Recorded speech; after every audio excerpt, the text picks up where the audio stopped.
공포와 분노는 감정의 쌍둥이. 비슷한 시기에 연구자들은 현실에서 일어나는 사고나 실험 설계로 인해서 편도체에 병소가 생기면 공포에 대한 반응이 없어지며 경직도, 투쟁도, 도피도 없다는 것을 발견했다. 그 뒤로 몇십 년에 걸쳐서 위험 감지와 관련된 뇌 부위가 거의 모두 편도체로 수렴되며 편도체의 출력이 시상하부를 비롯하여 공포가 표현되도록 하는 다른 뇌관 부위들과 직접 연결된다는 것도 밝혀졌다. 그리하여 1970년대에는 편도체 내에서 위험 관리를 담당하는 중앙사령부라는 사실이 분명해졌다. 그럼에도 편도체가 이 역할에서 정확히 어떤 기능을 하는지 이해하는 일은 여전히 화날 만큼 어려운 과제로 남아 있었다. 해부학적인 연구에서 밝힌 바에 따르면 편도체는 개별핵들이 모여있는 근도와 같았다. 외부에서 들어오는 정보를 받아들이는 것들이 있는가 하면 반응을 보일 만한 자극이 어떤 것인지 판단하는 것들도 있고, 또 경직, 투쟁, 도피의 반응을 시작하도록 뇌관의 명령을 전달하는 것들도 있었다. 각 핵들의 기능 그리고 편도체 전체의 기능을 알아내기 위한 연구들이 있었지만 혼란스럽고 일관성도 없었다. 당신이 이케아에서 들고 오는 상자의 내용물, 가령 서랍장 조립 부품을 바닥에 쏟아 놓았다고 상상해보라. 이제 서랍장을 설명서도 없이 조립해야 한다. 충분한 시간이 있다면 아마 각 부품이 무엇인지 어떻게 조립해야 하는지 알아낼 수 있을 것이다. 그러나 이는 당신이 가구가 안정적인지 서랍이 열리는지 등의 궁극적인 기능을 쉽게 알 수 있고, 가구는 시행착오를 겪으며 조립했다가 분해했다가 다시 조립하기가 비교적 쉽기 때문에 가능하다.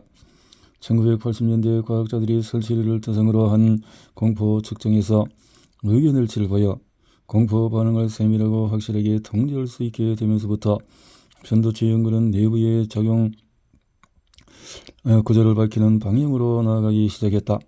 실험실 환경에서 투쟁이나 도피를 측정하기는 힘들지만 이와 달리 첫 반응, 즉 경직 반응은 공포를 알아내는 근거로 훨씬 유용하다는 사실이 밝혀졌다. 연구자들은 경직 반응을 통제하기 위해 동물이 중립적인 자극과 해로운 자극 사이에서 기억을 형성하도록, 그리하여 중립적인 자극으로도 충분히 경직 반응을 일으키도록 하는 실험 방법을 개발했다. 이른바 공포 조건화로 일컬어지는 이 과정은 학창시절 당신에게도 일어났을 수 있다. 못된 아이가 당신에게 상처 주는 행동을 하는 순간에 그 아이의 얼굴과 행동이 짝을 이루고 결과로 당신의 공포 반응이 그의 얼굴과 연결되면서 공포 조건화가 이루어진다. 그럼 이제 그의 얼굴을 보기만 해도 당신은 정원이 쥐처럼 얼어붙었을 가능성이 높다. 아니면 캐논의 조장처럼 위장이 뒤틀리고 식욕을 잃었을지도 모른다. 여러 실험실에서 이러한 실험 방법을 사용하자 편도체의 개별 핵이 어떻게 연결되는지 도표가 만들어졌고, 이를 통해서 편도체 핵이 각기 무엇을 하는지 알게 되었다.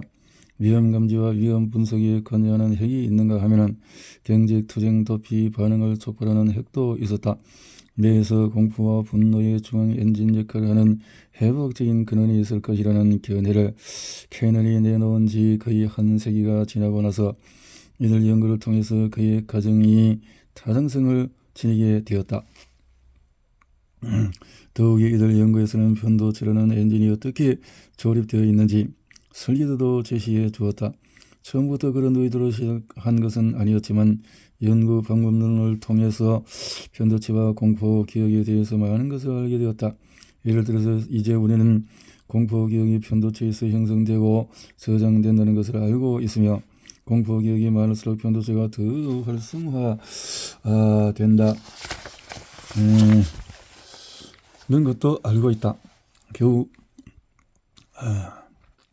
2000년 초에야 완성된 최신 연구에서 공포 기억이 저장되는 특정 편도체 핵을 확인했으며 이 과정이 정확히 어떻게 이루어지는도 알아냈다. 그래야 마침내 나는 그 옛날 학창 시절에 당신의 편도체에서 무슨 일이 벌어졌는지를 말해줄 수 있게 되었다. 못된 아이에 대한 두려운 기억은 당신의 편도체에서 각기 다른 핵이 받아들인 입력 정보가 한데 모이는 일정한 시간 동안에 형성된다. 그 아이의 얼굴을 부호화하는 시각 피질로부터 정보를 받은 어떤 편도체 핵이 하나의 입력 정보를 보내고 그 아이의 행동으로 인한 고통을 부호화하는 내 영역들이 또 다른 입력 정보를 보낸다.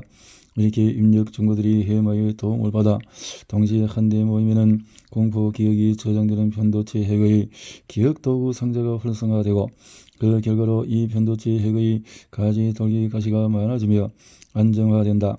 이제 학교 운동장 건너편에서 못된 아이를 보기만 해도 당신의 편도체는 과잉 활성화 상태가 되고 이로 인해서 뇌관에서 공포 반응이 시작되어 당신은 경직되거나 도피하거나 심지어 어느 날인가는 맞서 싸우며 공포가 분노로 바뀌기도 한다. 침팬지의 편도체가 보노보의 편도체보다 훨씬 크다는 MRI 상의 발견은 이러한 가지돌기 가시의 성정으로 설명될 수 있다. 심리학에서는 공포의 심리 상태가 분노의 심리 상태로 바뀔 수 있다는 것을 입증했으며 사회학에서는 공포와 분노가 동전의 양면 같으며 한 사람에게서 다른 사람으로 전염될 수 있음을 보여주었다. 한 사람의 분노가 다른 사람에게 공포를 불러일으키고 이 공포가 분노로 바뀌면 다시 맨 처음 사람에게 공포를 불러일으키는 식으로 영원한 악순환에 빠진다. 안타깝게도 우리 중 많은 사람이 이런 섬뜩한 순환과 참담한 사회적인 영향을 겪고 있는데 관계가 어그러져 교전 중인 우리가 알지 모르는 부부나 가족에게서 볼 수 있다. 상처를 입고 나서 새로운 조직이 자라면 흉터가 생긴다. 이로 볼 때 침팬지의 편도체가 커다란 것은 아마도 지속적인 공포와 분노의 상태로 살면서 생긴 뇌의 감정적인 흉터의 결과라고 볼 수 있다. 침팬지의 뇌 부위들 가운데 편도체가 보노보의 것과 가장 많이 다르다는 것 사실은 그야말로 침팬지 사회가 얼마나 냉혹하고 용서 없는 곳인지 그리고 약간의 의인화를 해보면 침팬지가 얼마나 많은 고통을 겪고 얼마나 많은 수치심을 견뎠을지 보여주는 증거가 된다. 우리는 보노보를 닮으려고 할 수밖에 없고 분노에 차있는 외로운 침팬지 지도자뿐만 아니라 그 밑에서 겁먹고 두려워하는 아랫 것들에게도 동정심을 느낄 수밖에 없다. 케네는 진화 생물학을 자신의 독창적인 체계 속에 통합하여 공포와 분노라는 감정의 쌍둥이가 한 개체의 획득 형질뿐 아니라 진화적인 적응 및 자연 선택을 통해서 한 종 내에서도 획득 형질이 된다고 주장한다. 찰스 다윈이 말했듯이 이런 형질은 진화 과정에서 무슨 상처를 통해서 생겨난다. 한 개인이 어릴 적에 대한 어떤 기억을 지내느냐에 따라 더 공포를 느끼는 것처럼 하나의 정도 특히 무섭고 위험한 환경에 놓이면 더 많은 공포를 느끼도록 진화할 것이다. 우리가 다시 보노보처럼 될 수 있게 그리고 그들이 지닌 남다른 친사회적인 형질 예를 들어서 이타주의, 연민, 공감, 친절, 아량, 유의, 사랑스러운 심지어는 섹시함을 되찾을 수 있게 해주는 것은 무엇일까? 이처럼 여러 가지 형질이 포함된 증상이 나타나는 경우에 자연은 종종 한 가지 핵심 형질을 선택하여 하며 그 외의 다른 형질들은 일괄 선택으로 함께 딸려온다. 진화 생물학자들이 내놓은 설득력 있는 주장에 따르면 침팬지의 핵심적인 적응 형질은 공포인 반면에 보노보의 핵심적인 적응 형질은 반대로 두려움 없음이 있다. 어떤 개체가 공포와 분노를 많이 느끼는 성향의 사회적인 기질을 지녔다면 이타심, 연민, 공감, 친절, 아량, 유희의 성향을 보일 가능성이 작다는 의미가 된다. 사회적인 기질에서 나타나는 이런 공포의 차이가 핵심 동력이 되어 그 밖의 반사회적인 또는 친사회적인 형질을 불러오는데 개별 성격은 해당 종이 살아가는 서로 다른 환경에 더욱 적합하도록 형성이 된다. 예를 들어 더 크고 힘센 고릴라와 한정된 자원을 놓고 경쟁해야 하는 침팬지는 보노보에 비해 훨씬 거친 환경에서 살아간다. 공포가 본질적인 형질이며 이와 함께 따라오는 사회적인 행질을 공포로 설명할 수 있다는 주장의 전형적인 예 중에서 하나가 개의 행동이다. 자연의 우연한 사고로 인간의 정착지에 접근할 만큼 용기를 지닌 게 된 늑대가 음식 쓰레기라는 풍부한 식량자원의 혜택을 누리게 되면서 갈라져 나온 것이 최초 개라는 조직이 대체로 통용되는 경향이다. 두려움을 모르는 이런 핵심 행질이 바탕이 되어 그 밖에 우리가 개와 연관짓는 모든 다정한 행질들이 나타났다. 이런 진화 과정을 재현하기 위한 한 장기 연구에서 연구자들은 두려움에 가득 차 있고 공격성이 덜한 여우를 선택해 이들이 번식하도록 했고, 이 과정을 20세대 이상에 걸쳐서 반복했다. 최종적으로 나온 조선은 조상들에 비해 공포와 공격성이 약해졌을 뿐만 아니라 이외에도 개와 같은 다양한 친사회적인 형질을 보였다. 자기 무리에 속하는 여우뿐 아니라 다른 여우들, 심지어는 다른 종의 동물과도 더 가깝고 치밀한 사회적인 유대를 형성했다. 다시 말해서 이 여우들에게는 낯선 존재에 대한 공포라는 끔찍한 병증이 없었다. 이들의 기질은 더 유희적이며 대체로 삶을 더 즐기는 것처럼 보였고 심지어는 꼬리를 흔들기도 했다. 비록 사후이지만 캐논으로서는 기쁘게도 이들의 공포와 분노를 섞게 하던 호르몬의 폭우는 이슬비로 잦아들었다. 지난 10년 동안 편도체에 관해 많은 것이 밝혀졌다.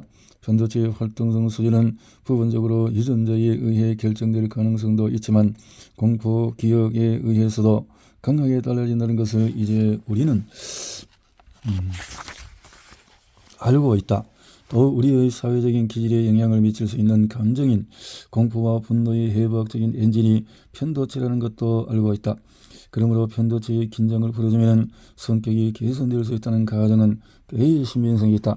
공포 기억을 잊고 편도체의 긴장을 푸는 한 가지 방법은 일장에서 논의한 메커니즘을 바탕으로 한다. 편도체의 뉴런에서 기억이 형성되고 저장되는 과정도 모든 뉴런에서 가지돌기 가시의 성장을 유도하는 것과 똑같은 기억도구 상작에 의해 이루어진다. 모든 기억과 마찬가지로 공포 기억도 유연성을 지니며 가지돌기 가시의 축소를 일으키는 똑같은 망각도구 상자를 이용하여 그 형태를 바꿀 수 있다.